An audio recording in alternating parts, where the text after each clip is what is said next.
Hello everyone, and welcome to Bioshock. Now, if you're a gamer from my generation, there's a pretty good chance that you also got your 360 in Christmas of 2007. After getting this, you probably spent the next year or two playing just Halo 3 and COD 4 all the time. Well, I know I did. Now, these weren't the only games released that year. You had the likes of Guitar Hero 3, which was continuing the massive craze for rhythm games at the time, and you were also introduced to Ezio Auditore and the quite incredible world of Assassin's Creed. Now, despite all these big releases, there was a brand new IP on the market that quite a lot of people kind of slept on or missed completely, and this was, of course, Bioshock. Now, Bioshock was released by Ken Levine and his team. Ken Levine was a creative director for Bioshock and previously worked on the System Shock games. Whilst a lot of people hadn't really heard of Bioshock at the time, and as I said, quite a few people missed it, it was incredibly well received by reviewers and the gamers that got the chance to play it. Its review scores were through the roof, and it received a ton of Game of the Year awards. It really smashed it. Following this incredible success,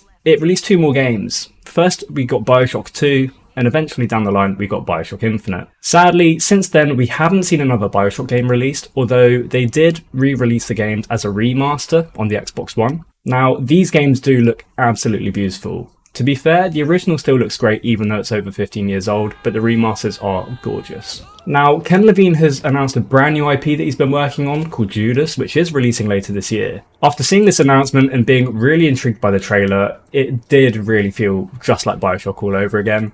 I thought it would be rude not to just kind of go back and play them all again. Now, I have played every version before. I've got all the achievements on the first Bioshock, but since that, I haven't completed any of them. I'm missing achievements on every game. Because of this, what I thought would be best to do is try and get every achievement in 2 copies of each game. Now, Bioshock 1, as I said, I've completed the original game and I've basically done the remaster, but there are a bunch of region stacks for Bioshock. Now, a region stack is just a different region's copy of the game. It plays exactly the same, but for some reason, on the 360 especially, some of these games had their own achievement lists. These lists were the same as the original, but just on a new stack, so it meant you could play the game all over again and earn all the achievements again on a brand new list. Now, for Bioshock 1, the achievements aren't actually that bad. You need to complete the game on the hardest difficulty without using beta chambers, which is essentially your respawn system. There are workarounds for this, however, and you can actually do it on easy and just change the difficulty. Now, despite this, there are a ton of collectibles in the game, and you have to get them all to get all the achievements. This is a bit of a chore, especially on your 3rd and 4th time playing it, but it is still a great game, and I will always enjoy it. On to Bioshock 2, there are once again a ton of collectibles that you have to collect, which is always a nightmare, but it's not the end of the world. You've also got to do the game on the hardest difficulty for an achievement. Fortunately, you don't have to do it without dying, but it is still pretty tough, to be honest. It might be the hardest Bioshock to complete in my opinion. Now, on the 360 version of Bioshock 2, you also have multiplayer. This wasn't brought back on the remaster, but unfortunately on the 360 there were achievements tied to it. Now, the worst of all of these achievements was the reincarnation achievement. This works very similarly to Prestige on Call of Duty. You have to get to the maximum level and then you can reset all your progress for an achievement. Now, the unfortunate thing about this is playing legitimately, it probably takes 30 to 40 hours and the game is now dead. Good luck finding a lobby. But if you're to boost it by yourself with a team, it takes around 20 hours of just doing the same thing over and over and over again. Not great fun, to be honest, but unfortunately, it's an achievement, it has to be done. Moving on to Bioshock Infinite, arguably this has the absolute toughest achievements in the whole series. Now, I've seen that Clash in the Clouds has been making a big hit on YouTube recently with a lot of people going for that achievement. Before you get to Clash in the Clouds though, you have to do the main story on the hardest difficulty. Not satisfied with just having to do it on the hardest difficulty, you also have to do it on that hardest difficulty without using a vending machine, which is where you can buy a lot of essential items you need to help get through the game. There are, once again, a ton of collectibles back in this game, as always, but by this point, we're completely used to that. There are a few story-based DLCs in Bioshock Infinite, which aren't very long, and they are good fun. They add a lot to the backstory of the whole game, and they're well worth the play. Now, finally, as I said, there is Clash in the Clouds. As I'm doing the 360 and the 1 version, I have to do all of these achievements twice. Now, Clash in the Clouds is a wave-based mode. You get 4 arenas with 15 waves in each. They get progressively more difficult in terms of the enemies you face as you progress through these different arenas. At the same time, the challenges also get worse too. So the way the blue ribbons work is you're given a specific task to do on each wave, and if you're successful, you earn a blue ribbon. Now, any blue ribbons earned are saved and you don't lose that progress, but unfortunately, if you get to the very final wave in an arena and you mess up the challenge, you have to play all of those waves again just to get back to the final wave and try it out again. There is no wave select. Now, this is no small undertaking, and I know it's going to take a long time, but I'm quite excited for this. So, without further ado, let's get into Bioshock 1. Our journey through Bioshock 1 will be played as a character called Jack, and almost straight away we're thrown straight into the thick of it. We crash into the water, and upon surfacing in the middle of the Atlantic, it seems like we may be the only survivor. We look around, there's debris and flames everywhere, and the only thing in our distance is a lighthouse. With no other option, we swim towards the lighthouse, climb the stairs, and enter the front door. We go down the stairs, the lights all turn on, and there seems to be some kind of weird object ahead of us. This object is the bathysphere, and it's almost like a tram system which helps you travel around the City of Rapture. Now, the City of Rapture is an underwater utopia, and it will be where the entirety of Bioshock 1 is set for us. Soon after entering the bathysphere, we're greeted by Andrew Ryan, who will be one of the main people talking to us throughout the game. Andrew Ryan was a business magnate in the 1940s, and he's the creator of Rapture. His goal with Rapture was to create a world that is detached from the rest of society and contained only the world's most elite and smartest. Whilst you're listening to Andrew Ryan's speech, you then hear someone called Atlas come over the radio. He'll be the other main person talking to you throughout the game, and he is one of the other main characters. He's noticed that there's been a plane crash, and he's also noticed that the bathysphere has been activated. That means that he knows that someone else is entering Rapture. Now, once you finally reach Rapture itself, you're introduced to splicers for the first time. These were once normal people, but they've since become addicted to something called Adam. Adam is one of the main parts of this whole game, and you'll learn more about it later on, but essentially what it does is it changes your genetic code and gives you superpowers. The issue with this is that you can become addicted to it and eventually you mutate. Andrew Ryan now knows that you're here, and he's turning his security systems and the splicers on you. He's worried that you may be some kind of spy, and he wants to get rid of you before you can get into Rapture and ruin things for him. Atlas is in your ear and actually talking to you at this point through the radio. He directs you up the stairs and makes you get a plasmid. He directs you up the stairs and tells you to take the plasmid, which you discover. These plasmids are made with the Adam that I mentioned earlier, and they rewrite your code and give you special powers. Electrobolt allows you to shoot electricity through your hands and stun enemies. Atlas is looking to work with you at this point. He needs your help to try and get to his family, who are currently in a different part of Rapture.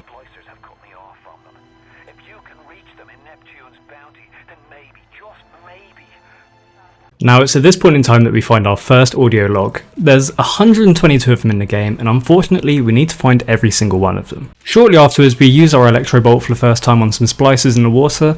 We pop our first achievement, and we're now locked in for the long haul. We now run into our first little sister. These are a huge part of the game, and we have to save them all for an achievement. I won't go into who these are too much, but essentially they are the whole source of Adam at this point. Adam originally came from sea slugs, but this was then implanted into little sisters because a lot more Adam was generated. Naturally, now that everyone's addicted to Adam, everyone wants these little sisters to get their Adam as well. Because of this, Big Daddies were created. A Big Daddy is once again a super enhanced human, but this time they've been locked inside a diving suit, given a bunch of weapons, and their whole role in life is just to protect these little sisters from all kinds of enemies. At this point in time, Andrew Ryan shuts off access to Neptune's bounty, which is where Atlas says that his family are. We need to go to the medical pavilion instead to be able to reach Neptune's bounty, but as we almost reach the medical pavilion, Andrew Ryan confronts us again over the radio and over the TV. Once again, he says that he thinks we're a spy, and he sends his splicers to try and finish us off. After reaching the medical pavilion, we encounter Dr. Steinman. Dr. Steinman runs away from us, throws a bomb up, and blocks our only exit. So we're going to have to try and move that blockage before we can continue. Atlas suggests that we go and find another plasmid, this time telekinesis. We can then use that telekinesis to grab one of the bombs that's thrown at us, throw it at the blockage and clear it. We now find our first tonic. There are 53 of these in the game, and it's another type of collectible that we need all of for an achievement. Tonics are things that essentially give you extra abilities and powers and make you stronger. These may give you things like damage boosts. They may give you special effects which happen when you get hit, so you might let off an electric shock, and they're definitely quite useful to have, although I'd rather not collect all 53. We eventually happen to find our telekinesis plasmid. With this, we head back to the original blockage, catch one of the bombs thrown at us, throw it at the blockage, and we're now allowed through. It's at this point in time that we're now face to face with Dr. Steinman, and we have to defeat him so we can get a key and move through to the next area. An intruder! He's ugly! Ugly! Ugly! Ugly! Needless to say, we make pretty short work of him here, and he's down in no time. Maybe if he had spent slightly more time practicing his combat and slightly less time botching plastic surgery, he might have stood more of a chance against us. We run into another little sister here, but this time there's Tenenbaum above us. Tenenbaum actually helped design these little sisters, but she now feels guilty for the part she played in it, so she's doing everything she can to protect them. Atlas wants you to harvest the little sister, killing her and gaining as much Adam as possible, whereas Tenenbaum wants you to try and save them. If you save the little sisters, you'll get slightly less Adam, but she promises you that she'll reward you in the long run and it will be worth your while. Now, I don't really care about the Adam, but I care very much so about achievements, and Tenenbaum lucked out here, because like I said before, there is one for saving all the little sisters. Sorry Atlas, achievements talk. Now, we lucked out in that first one because the little sister was by herself, but in the future, as you see here, we're going to have to kill a Big Daddy every time we want to save them. They're not very hard on the easiest difficulty. but it's still a bit of a pain at times.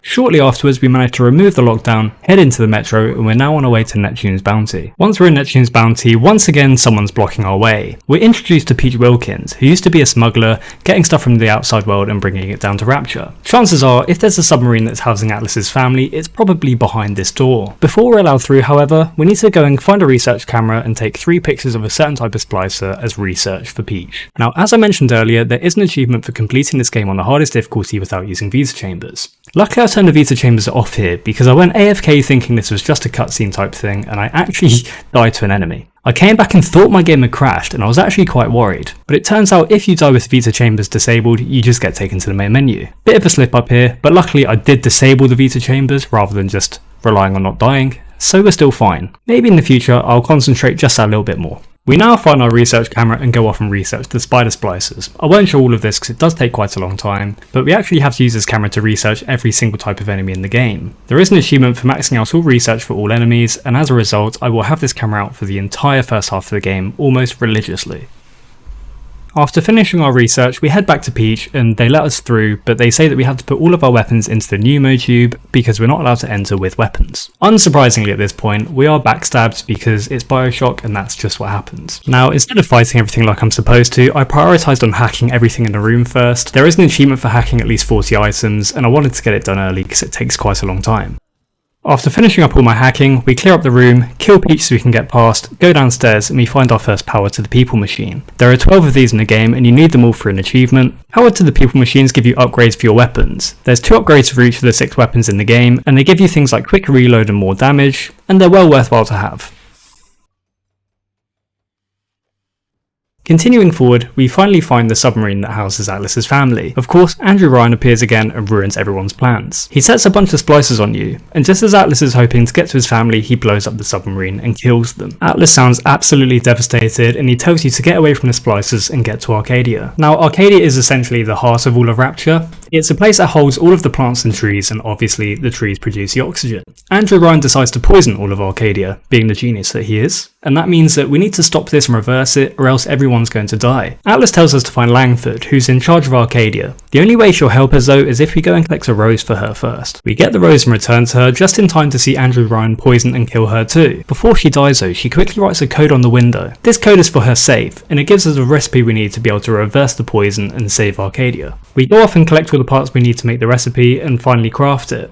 After this, there's another lockdown and we need to kill off a bunch of splicers. After killing off the splicers, we put the recipe into the central misting control and we reverse the poison. Unsurprisingly, our goals have now changed and Atlas wants us to kill Andrew Ryan. We now head over to Fort Frolic, and as we go towards the bathysphere to try and head towards Andrew Ryan, the bathysphere goes. At this point in time over the radio, we hear someone called Sander Cohen. Now, Sander Cohen is a crazy artist and he has some special requests from you before you're allowed to go any further. We start off by heading into the theatre, and straight away we witness Sander Cohen forcing someone to keep playing the piano over and over. When the guy doesn't do a good enough job, what does he do? Yes, that's right, he blows him up. After this guy gets blown up, we're asked to take a picture of him. After taking this picture, we have to go and add him to Sander Cohen's masterpiece. Sander Cohen gives us a gift every time we add to the masterpiece, just as some kind of reward. After this first picture, we need to go and find 3 more people, kill them, take their pictures and add them all to the masterpiece. When that's all finally done, Sander Cohen comes and meets us in person and lets us through. Now, as tempting as it is to kill him here, we actually have to leave him alive for a future achievement. Bit of a shame, but it will be worthwhile in the long run.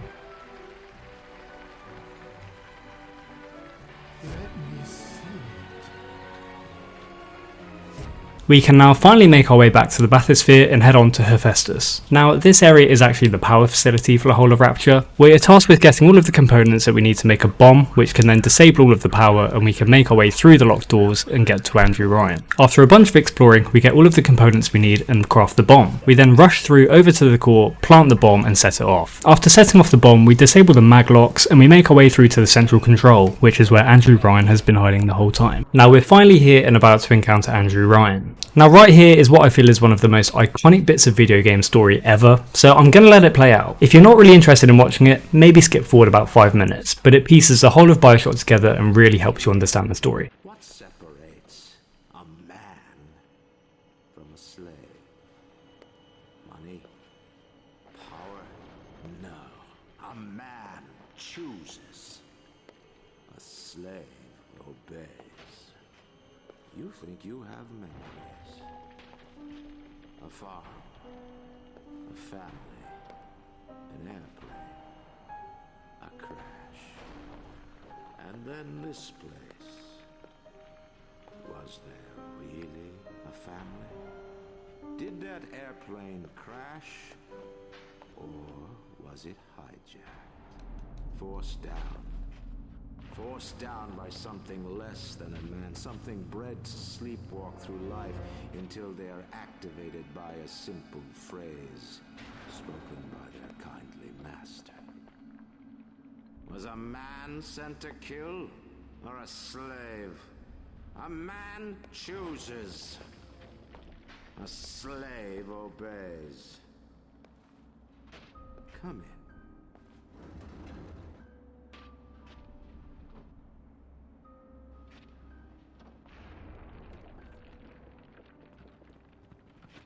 Stop, would you kindly? Would you kindly? Powerful phrase. Familiar phrase. Would you kindly? Would you kindly get this? Would you kindly find that? Would you kindly find it? Would you kindly find it? Would you kindly get this? Would you kindly head to Ryan's office and kill the son of a bitch? Sit, would you kindly? Stand, would you kindly? Run. Stop. Turn. A man chooses.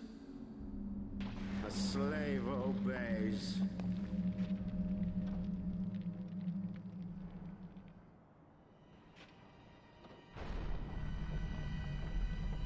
Kill!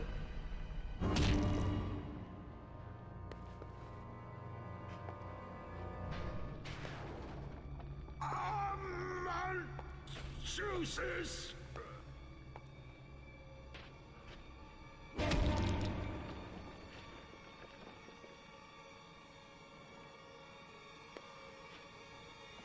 A slave obeys.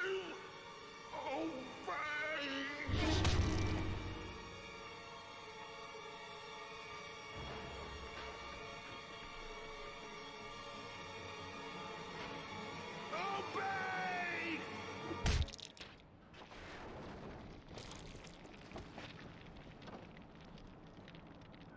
Hurry now! Grab Ryan's genetic key! Now would you kindly put it in that goddamn machine? Now that that cutscene has played out, here's a quick summary for anyone that skipped forward or doesn't quite understand. First of all, you find out that actually the character you're playing as is Andrew Ryan's son. Atlas is actually someone called Frank Fontaine, and he purchased the embryo of Jack. After doing this, he genetically modified him and made him grow up extremely quickly. Frank Fontaine planned to use Jack against Ryan and end up killing him. To do this, whenever the words "would you kindly" are said, Jack has to follow them. Frank Fontaine actually started a conflict with Andrew Ryan, and it ended in a stalemate. At this point in time, Frank Fontaine decided to send Jack back in on a plane with a package and a revolver. The plan of this was to hijack and crash the plane near the lighthouse, allowing him to reach Rapture and become a tool of Fontaine. Because he was Ryan's son, he would be allowed to freely use Rapture's bathysphere network. Everyone else was actually locked out of the bathysphere network. But that's why it's so crucial that Jack had the genes of Andrew Ryan. Frank Fontaine was hoping that Jack would be able to reach Ryan, killing him and then helping Atlas take control. Frank Fontaine now has no use for you, and he knows that you're going to try and kill him, so he tries to kill you off himself. At this point in time, a bunch of little sisters appear and help you escape. You fall through a grate here, but you end up in Tenenbaum's safe house. If you remember from earlier, Tenenbaum was the one that was trying to protect the little sisters. At this point in time, she's going to try and help you defeat Frank Fontaine. The issue is, he still has some control over your mind with that same phrase that he used earlier, "would you kindly?" So the first thing we're going to have to do is find 2 lots of a potion which are going to remove his control over you. Now we're currently in Olympus Heights, and that just so happens to be the place where Sander Cohen has his house. If you remember, Sander Cohen was that artist that we let live earlier despite that temptation to kill him. What we do here is we go into his house and we kill the 2 splicers that are dancing. This enrages him and makes him unlock the door to his bedroom. We then proceed to go up the stairs and kill him, unlocking 2 achievements in the process. I told you it was worth it. We carry on and find both lots of lot 192, which is the potion that we needed to remove the mind control. After grabbing the first one, we had some side effects, and what this side effect was is it kept randomly switching through our plasmids. But shortly afterwards we get the second one and the mind control is finally gone.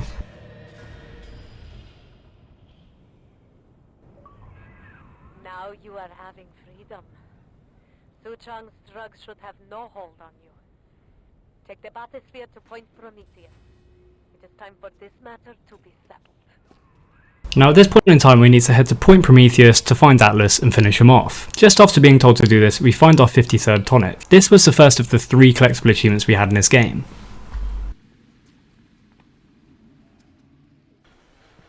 As we reach Point Prometheus, we see Frank Fontaine, but he disables the door and goes through it. Tenenbaum tells us that the only way to get through the door is via a little sister, but of course the only way we can work with a little sister is if we look, smell and sound like a Big Daddy. We collect 3 pheromones to smell like a Big Daddy and we use a voice box modification to sound like one, and then at this point we find our final power to the people machine, which is the second of 3 collectible achievements. We continue on and find the Big Daddy helmet and the Big Daddy suit, and we also find our final audio diary. That's the third of 3 collectible achievements, and we're finally on the home stretch on this game. Shortly afterwards we run into our final Big Daddy and little sister, killing the Big Daddy and saving the little sister for an achievement.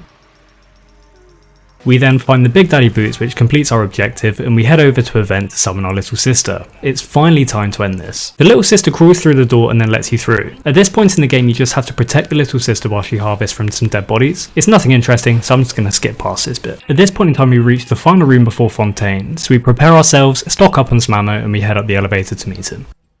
Now this boss fight isn't very hard at all. We were given one of the tools that the little sister uses to harvest Adam from people, and all we have to do is harvest Adam from Atlas 4 times. So we harvest it for the first time, we get knocked back and we have to do enough damage for him to move back to his chair, and we harvest him again. We then just repeat this until we've done it 4 times and then the fight ends.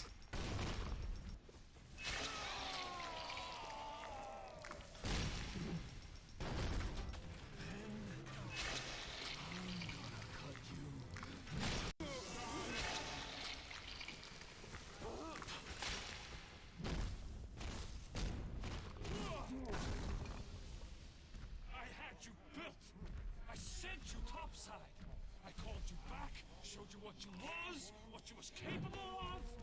Even that life you thought you had, that was something I dreamed up and had tattooed inside your head. Now, if you don't call that family, I don't know what is. And now,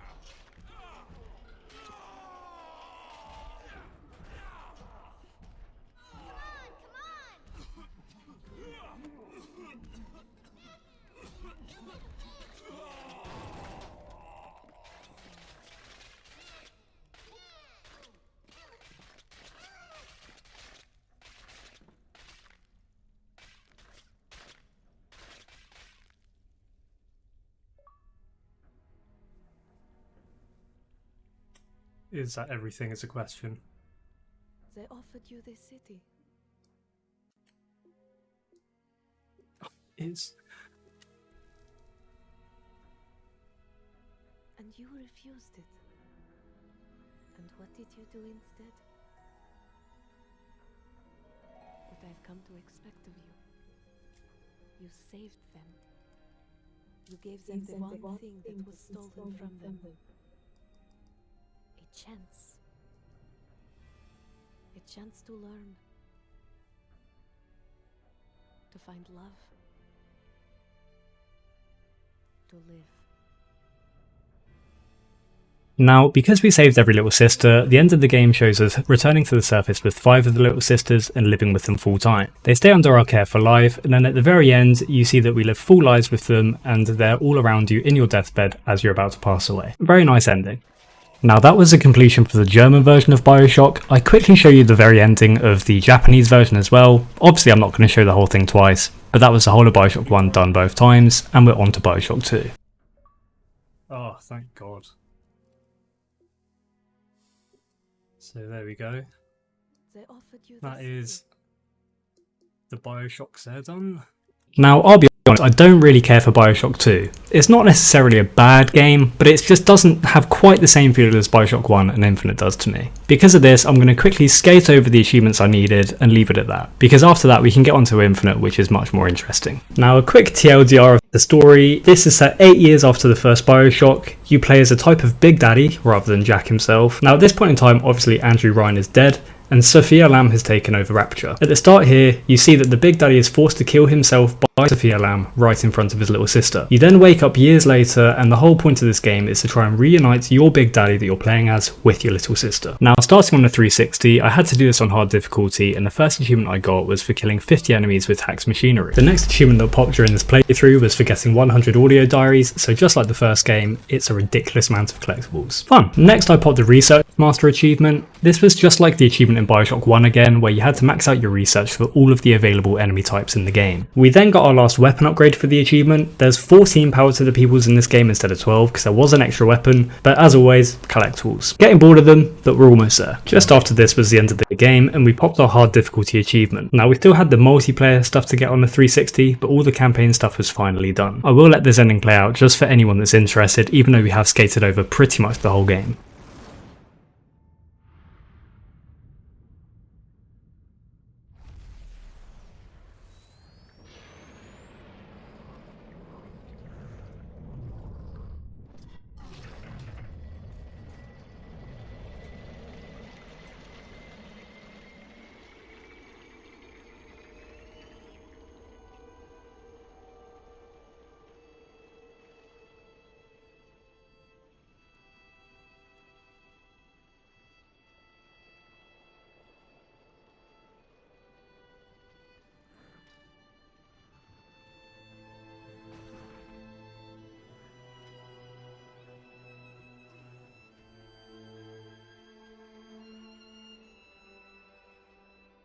And then, Father, the Rapture dream was over.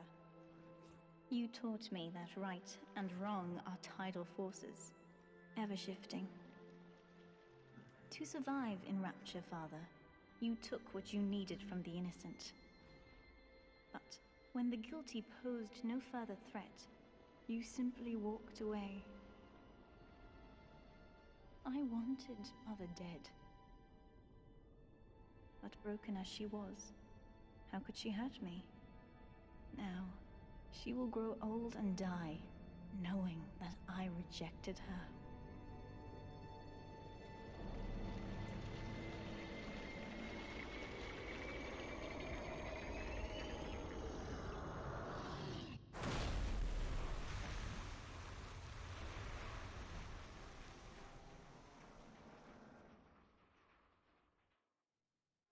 You made a monster of me, Father, but I wondered why you saved the others. You left me in doubt. Didn't you want me to be like you? I knew I could save you, but if you felt regret, if you wanted me to choose for myself, I would have to let you go, to let you die.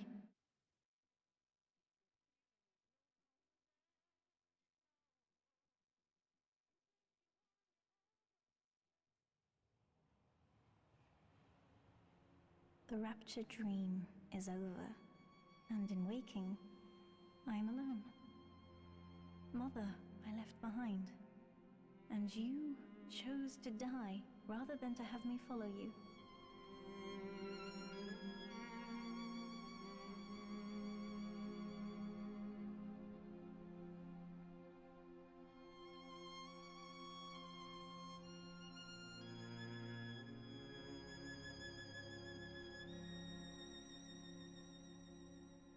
You gave me the greatest gift of all.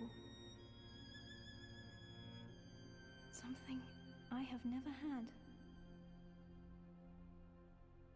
My freedom. There is no name for what I am, but the world is about to change. I thought we would seize it together. Yet, as I sat there with you, I wondered if even I could be redeemed. Now, for anyone curious, it took me about 8 to 8.5 hours to do this on the 360 with all the collectibles. I then played through it on the Xbox One, which you see the ending to here, and it took me 3.5 hours. I was just going for a difficulty achievement and I needed nothing else. That was my completion on the One, but I still had some stuff on the 360 to do. Now prior to the story, I did have to do the DLCs on both games. So starting off we had the Protector Trials, which is basically just a load of different trials of protecting your little sister as a big daddy. Really boring, but here's me completing the last achievement for them both on both versions. The other DLC was Minerva's Den, which is a campaign based DLC. Once again, I didn't really care much for this, but here's me completing it anyway, just so you know that I did it. Now for anyone keeping track, all we had left at this point was the multiplayer in Bioshock 2 360. This is notorious for being quite a grind. It takes about 20 hours like I said earlier. I was setting up sessions on True Achievements for this, but no one was joining and the game is completely dead. So I actually had to use 4 Xboxes and boost this all by myself. Now the way this boosting method works is you literally take 2 of your accounts, one of them being your main, one being an alt, set up by a turret and just hack it over and over between you. I found out however there is a quick way to speed this up once you get your alt account to level 12 and you unlock telekinesis. You can go to a vending machine instead. You can hack it on your main account, hold telekinesis on your alt the whole time and it will catch the bomb traps that come out as a result of the hack. You can then hack it over and over again on your main account and never have to trade hacks. It really increases the speed of the achievement. You see me get more and more bored as the levels pop in the background, and at the end even my camera seems to give up by the time I hit level 50. Now here are my final online stats on my main account. Just over 13 hours played and 14,000 hacks. Now for reference, because that wasn't all boosting, you can see afterwards that the stats for my alt account are here. This was the account I played with from level 10 to level 50 and it took 10 hours and 41 minutes, self-boosting, 2 controllers the whole time. Awful. Okay, so Bioshock 2, I've hit the max level. I should just have to rebirth and that's it. Which is where the big grind was for this.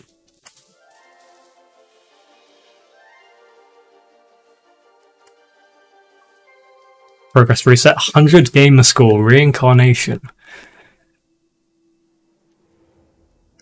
There we go, use rebirth to start again. You'll actually see I only hit level 20 on the 14th and now on the 15th I am done.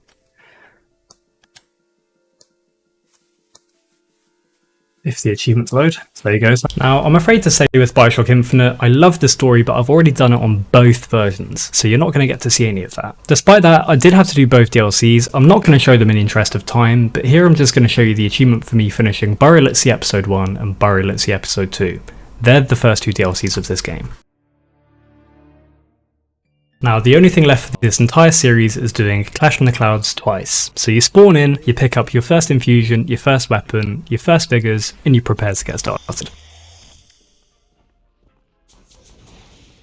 Now a quick freeze frame here just to show you the layout. There are 4 different arenas, each of them has 15 ribbons. From left to right is easiest to hardest, and once you complete a blue ribbon it will show on that board in front of the relevant arena. You'll get quite used to seeing this because you'll be checking up on your ribbons non-stop. Now this is your waiting room and your save room between rounds. So the dispenser in the middle dispenses an infusion one round and gear the next. You only get these once, but once you complete all 60 waves, you'll have all of your infusion and all of your gear unlocked. Infusions can give you either more health, more mana, or more shield. I prioritise shield first because it recharges, whereas if you lose any health, you need to go and get a medikit.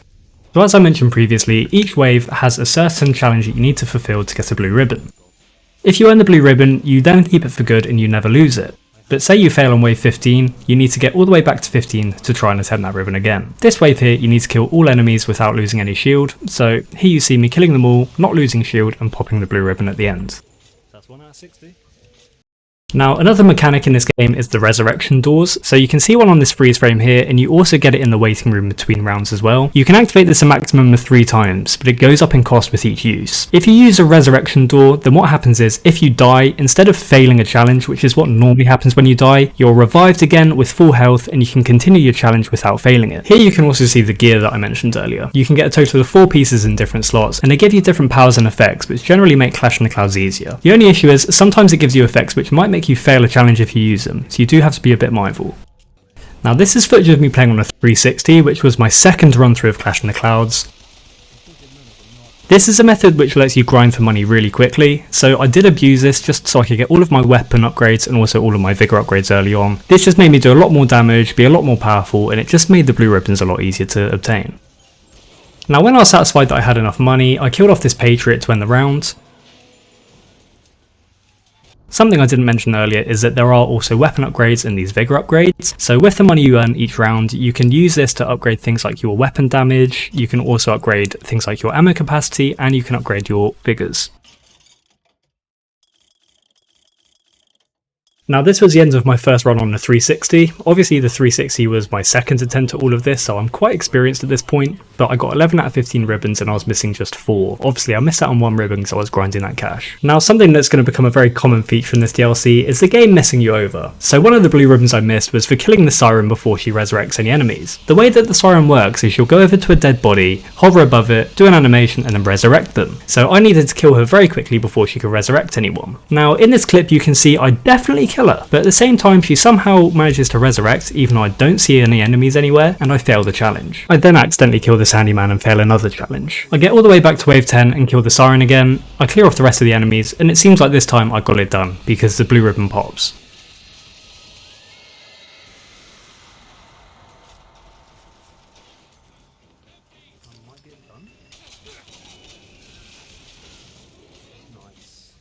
We then finish off the easy challenge on wave 11, which we failed because we were grinding for cash on that wave before. Our last ribbon on this first arena was on wave 15, and it was for killing each enemy with a different type of vigor. There were 2 handymen and a patriot here, which are the strongest enemies, but we quite leveled up so it wasn't too bad. Kill the first handyman with charge, the second handyman with devil's kiss, and then we use return to sender to finish off the patriot. There we go, nice and easy, got all 3 that I needed in a single run there. That is the first arena done. It took me 2 hours 5 minutes. I took a few stops to do a few other bits, and I grinded to fully level everything up. So all vigors, all weapons. So not bad. 2 hours for the first bit. I suppose. On to Duke and Dim. Now, this just shows you how much you improve with practice, because my first run on the 1 wasn't quite as smooth. I actually got to wave 15 on my first ever attempt of this, and I actually couldn't complete the wave at all, let alone get the ribbon on it. I died over and over and over again to both the handyman and also the patriot. Like I said, they do a lot of damage, and if you don't have the correct upgrades or the correct strategy, it is quite difficult. As you play through the game more, you start learning the weapons which kill people the quickest and the best combinations, and it becomes a lot easier. But to start with, it was quite unforgiving.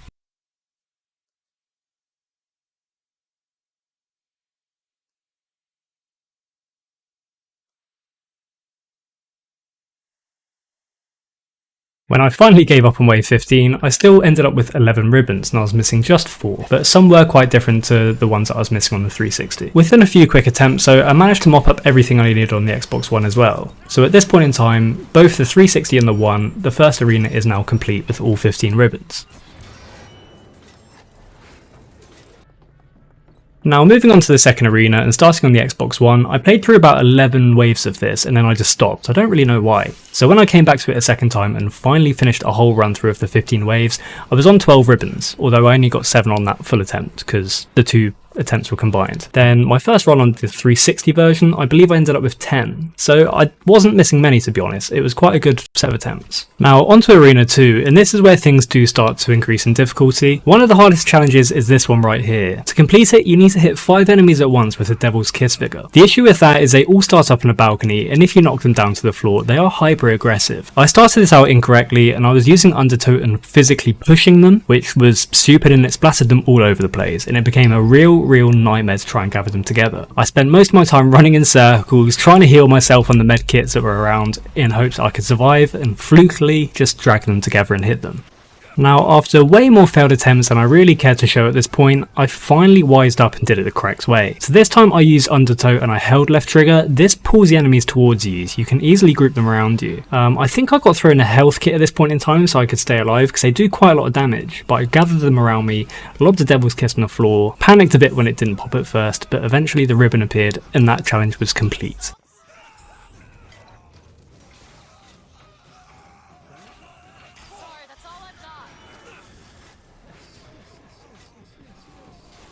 Wave 11 also sucked. I had to kill the Patriot by possessing an enemy and having the enemy do the final blow, but in trying to get the Patriot weak enough, most of the time I did this and just killed him myself.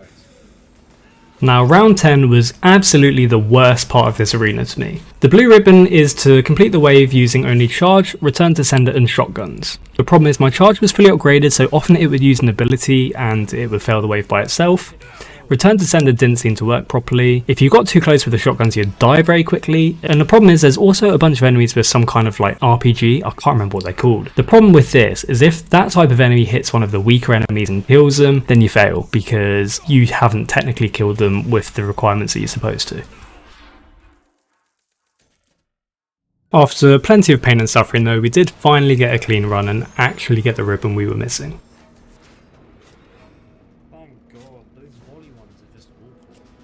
Those were the only few that I really struggled on for Arena 2, and as you'll see here, I got all 15 ribbons on both the Xbox One version and the 360 version. We're technically halfway there, although it's probably the easier half, and we'll move straight onto the third arena now. Now, my first runs of Arena 3 weren't great. I think I got something like 6 ribbons on the Xbox One version, and on the 360 I got 10 ribbons. But somehow I finished the last wave despite dying and killing 2 enemies whilst in my dying animation. Not really sure how that works. So we have a lot of work to do here. Now, I'll be completely honest, Arena 3 drove me to the absolute edge of my sanity. The first thing you'll see here is a thing that starts happening a lot from this point in time, and it's where enemies just jump to their death. So at the start of this round you can see I've done pretty much nothing, an enemy free falls by jumping off the edge, and I fail a challenge right away, which isn't great because I've done nothing wrong.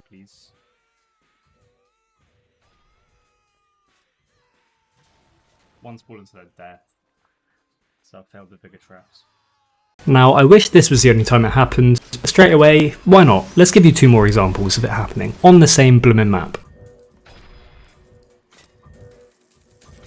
Now, to begin with, I had an odd amount of trouble with round 7. So for this one you need to defeat the volley gunners and the zealots before killing any snipers. The problem is, the snipers are lethal. They almost one-hit you, and if you're caught out in the open or in a bad spot, then you can die very, very quickly.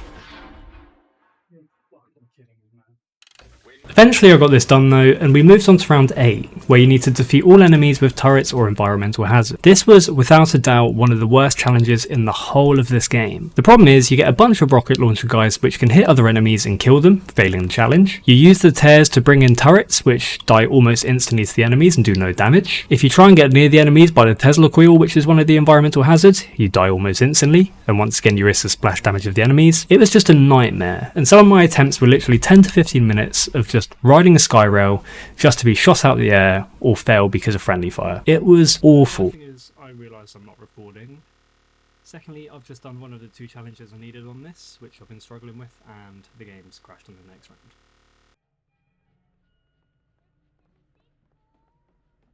You fucking prick. Not that dumb. Now, that wasn't the only time my game crashed and I lost progress, but it was definitely the most frustrating time. After this, we finally got a good run on the go, and we got down to just the final enemy. Now, to really sum up my luck, this final enemy was glitched in place. I was trying to go up to him and lure him out, but he wouldn't move. If I stood too close to him, he'd keep hitting with an RPG and nearly killing me. And I was truly panicked that after all of this work, I was just going to have to restart and do the whole thing again anyway. I wasn't a happy bunny. Now, after accepting that he just wasn't going to move, I was really terrified to do this, but I decided to try and use Undertow. As I've mentioned before, Undertow pushes enemies, and I was hoping it would free him, but I wasn't sure if Undertow did damage. If it did, it was going to fail my challenge right away. Oh god, I didn't fail it. Come on. I thought that would fail. I don't know if it does damage. Maybe it doesn't. Such a stupid challenge. Done again. Hopefully it doesn't crash again. Now, if you thought that was bad, it actually got worse. Round 14 was the absolute worst thing I've ever had to do on Bioshock. You have to defeat each enemy with the same type of weapon it wields. So the weapons that they have are machine guns, shotguns and RPGs. Obviously the issue you have once again is that the RPG guys kill you very quickly, and they can also splash damage other enemies and fail the challenge. It was an absolute nightmare.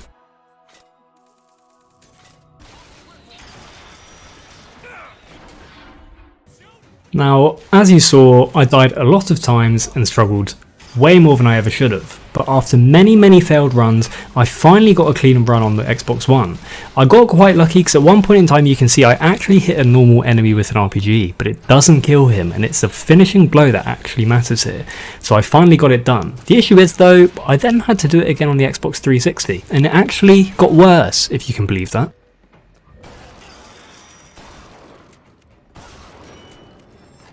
Oh yeah, And here's a quick intermission showing all of the ribbons obtained for the third arena on the Xbox One. I thought I'd put that in before you see me absolutely lose my head. Now the first thing you're going to witness is me in probably my least favourite spot in all of Clash of the Clouds. I don't know why it's so difficult, but I got into this spot where I was cornered by the enemies and all I had to do was make this little jump over the gap and I'll be able to run away up the stairs onto the sky rail and make my exit. The issue is, and it almost looks comical put on, I just couldn't do it. I don't know what it was. There was a little wall underneath me that I was trying to jump over. I don't know if I was just catching my ankles on that or if I'm just really that stupid. All I know is it caused me a few deaths, a lot of anger, and it probably set me on the path to absolute destruction at this point. So next you get to see me run right to these medkits and die about half a step off, which is about the most devastating thing you can possibly have. Starting again, I fire a rocket at a rocket enemy and somehow hit someone else and kill them and fail once again.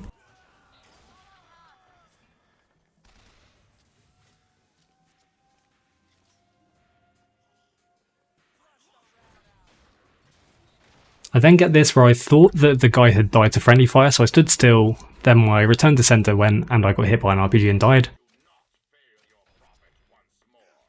And then you get this. Enjoy.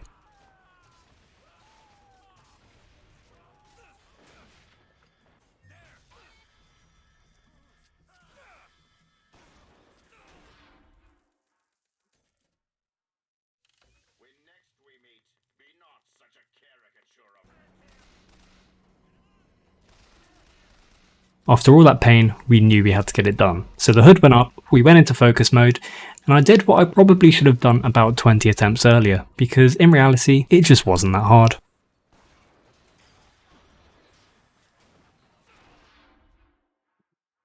I knew that'd happen.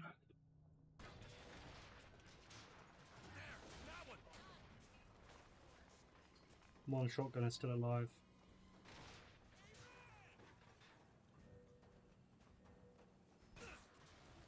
Right there.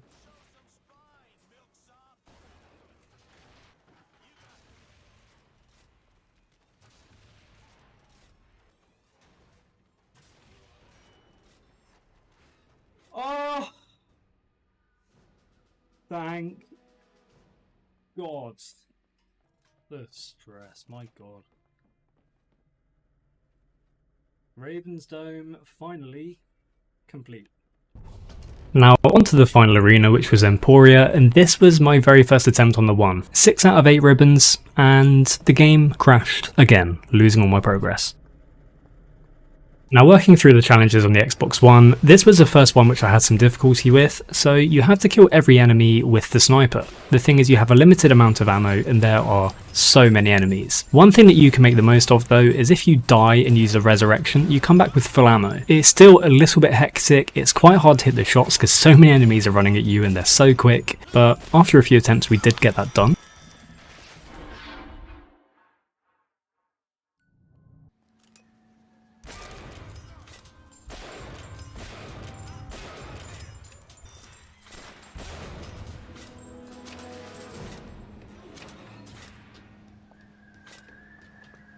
Now, probably the worst challenge on this arena is round 11. You need to defeat all the enemies while they're distracted with a Booker decoy tear. The problem is that there are just 2 enemies on this level and they are both handymen, so they're the enemies that can kill you in almost one hit, and there's 2 of them chasing you. On top of that, the Booker tear, you call it in, and if the handymen hit it, they kill him in one hit. So you need to time it right to get them properly weak, get them next to the decoy tear, get them distracted by the decoy, and then kill them before they hit it. It's a bit of a nightmare, the timing is quite hard, and it was quite frustrating.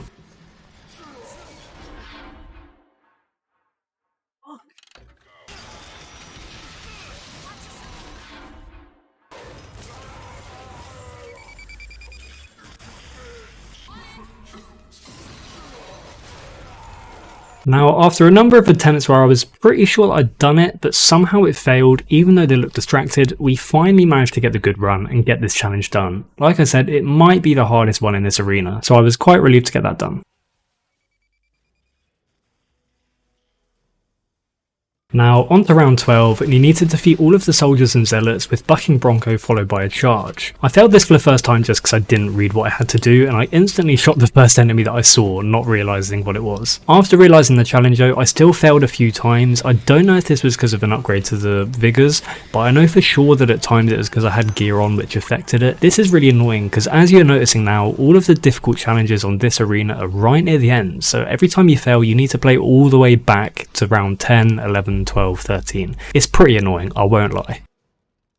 Now, the final challenge that I struggled with on this arena, and it's probably the worst one for me, I took the most attempts to do it, was to defeat each enemy with the same weapon type that it uses. Yes, one of these challenges again, and I think I failed this for a number of reasons. Sometimes I was using return to sender, and the problem with return to sender is there's two different ways you can use it. If you just tap LT, you'll chuck up a shield and you'll just be prevented from being hit, which is what you're supposed to do, but I kept holding LT. Now the problem with that is you then collect all the bullets that are shot at you and you throw them at the enemy when you release it. Whenever I ran out of mana, I ended up throwing this at enemies and killing them multiple times with it, which obviously failed my challenge. I also had a few attempts where I died and things like that, and it was just a nightmare. Like I said, I think it was like wave 13, so I had to play a very long time every single time I had to restart it. I also think I failed one time because I just couldn't find one of the weapons. I knew they were on the side of the ship, I was told that in the guide, and I couldn't find it, and whilst I was panicking and looking, I ended up dying. It just wasn't fun.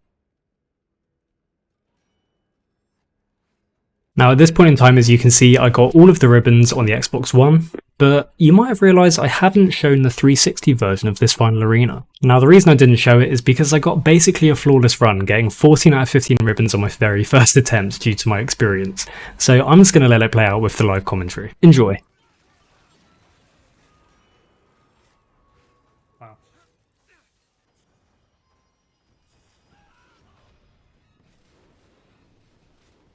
That's a shame. It says a trap kill.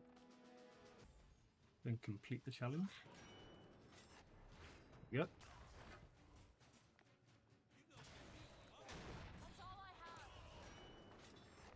Dunzo. Sweet.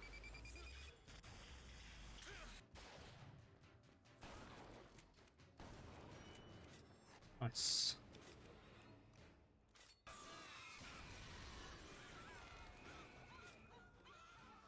Got it, I need to survive.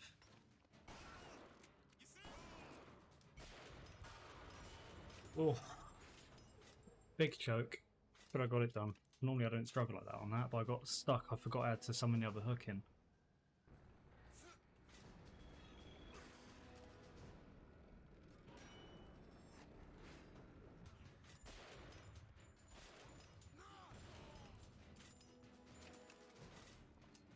Flipping it.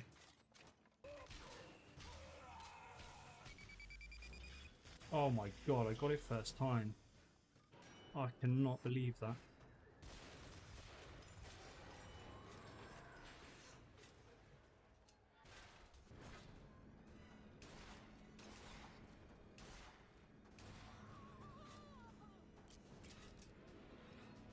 Oh my god.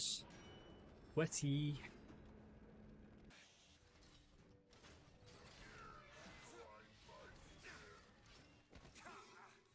No.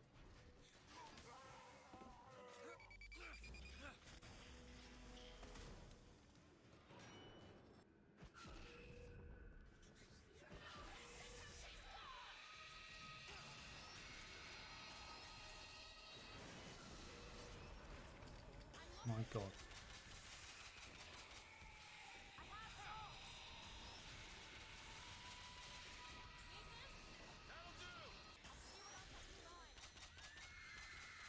I'm gobsmacked.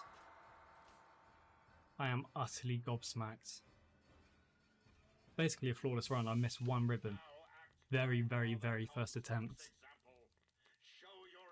It's a 54-minute run, although I was wasting like 5 or 10 minutes at the start.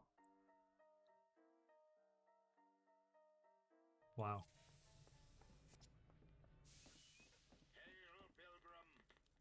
I missed wave 2. It's the only one I missed in that whole thing.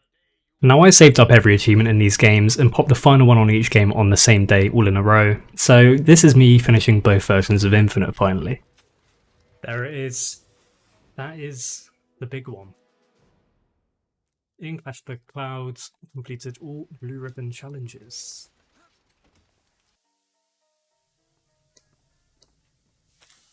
So there it is. 15 on Ops, 15 on Duke, 15 on Ravensdome, 15 on Emporia. And every achievement.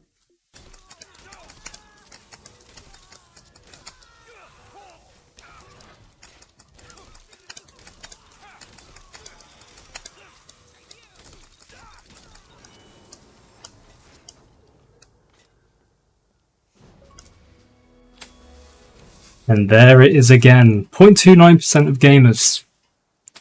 Blue Ribbon Champ. All achievements. And there it is again, guys. All 60 blue ribbons. 15 on Ops. 15 on Duke. Ravensdome. Emporia. We've got Infinite twice. Bioshock twice. Bioshock 2, that is. Bioshock 1 3 times. I've got a fourth, which is the original one. Do I see it then? Yep. And there you go. That's the other one. So that's the original Bioshock. Classic version, which I completed back in 2013, so almost 10 years ago. That was back in August 2013. That is the Bioshock series done twice, although 4 versions of Bioshock in total, 2 in this video. So what are the final numbers? So Bioshock 1, there's 488 audio logs collected, 48 power to the people machines, 212 tonics collected, 84 little sisters saved. Bioshock 2, there's a total of 200 audio logs collected, 28 power to the people machines, 24 little sisters saved, and we hit level 50 after all the online grinding. On to Infinite, we got 160 voxophones, 52 kinetoscopes, 48 infusions, 22 telescopes, and of course 120 blue ribbons. The calculation, if you go off the lower estimate completion for every one of these games on true achievements, is something like 200 hours, 210 hours. So it's a big undertaking, I won't lie. Despite this, I don't regret it at all. It was a bit of a grind at times, quite frustrating at times, and even your favourite games, when you play it that often, it can become a bit of a drag. But I'm really, really happy I got it done. Anyone that hasn't played the games before, at the very least, just do yourself a favour and play the remastered collection. Like I said, I don't care for Bioshock 2 that much, but it is decent, and 1 and 3 are fantastic games. At the very least, just play through them blind, enjoy them, then go back and get the hard achievements and the collectibles. It will take a little while, but I think you'll be happy you did it. If you enjoyed this video, make sure to just leave a comment, subscribe, give it a like if you enjoyed it, and just let me know what you might want to see next. I put a lot of time into this video. Obviously, the gameplay alone took forever, and the editing took ages too, especially as I suck at editing. So if you enjoyed it, then I'll be very, very happy to know that. Thanks for watching, guys, and I hope to see you again in my next video. Take care.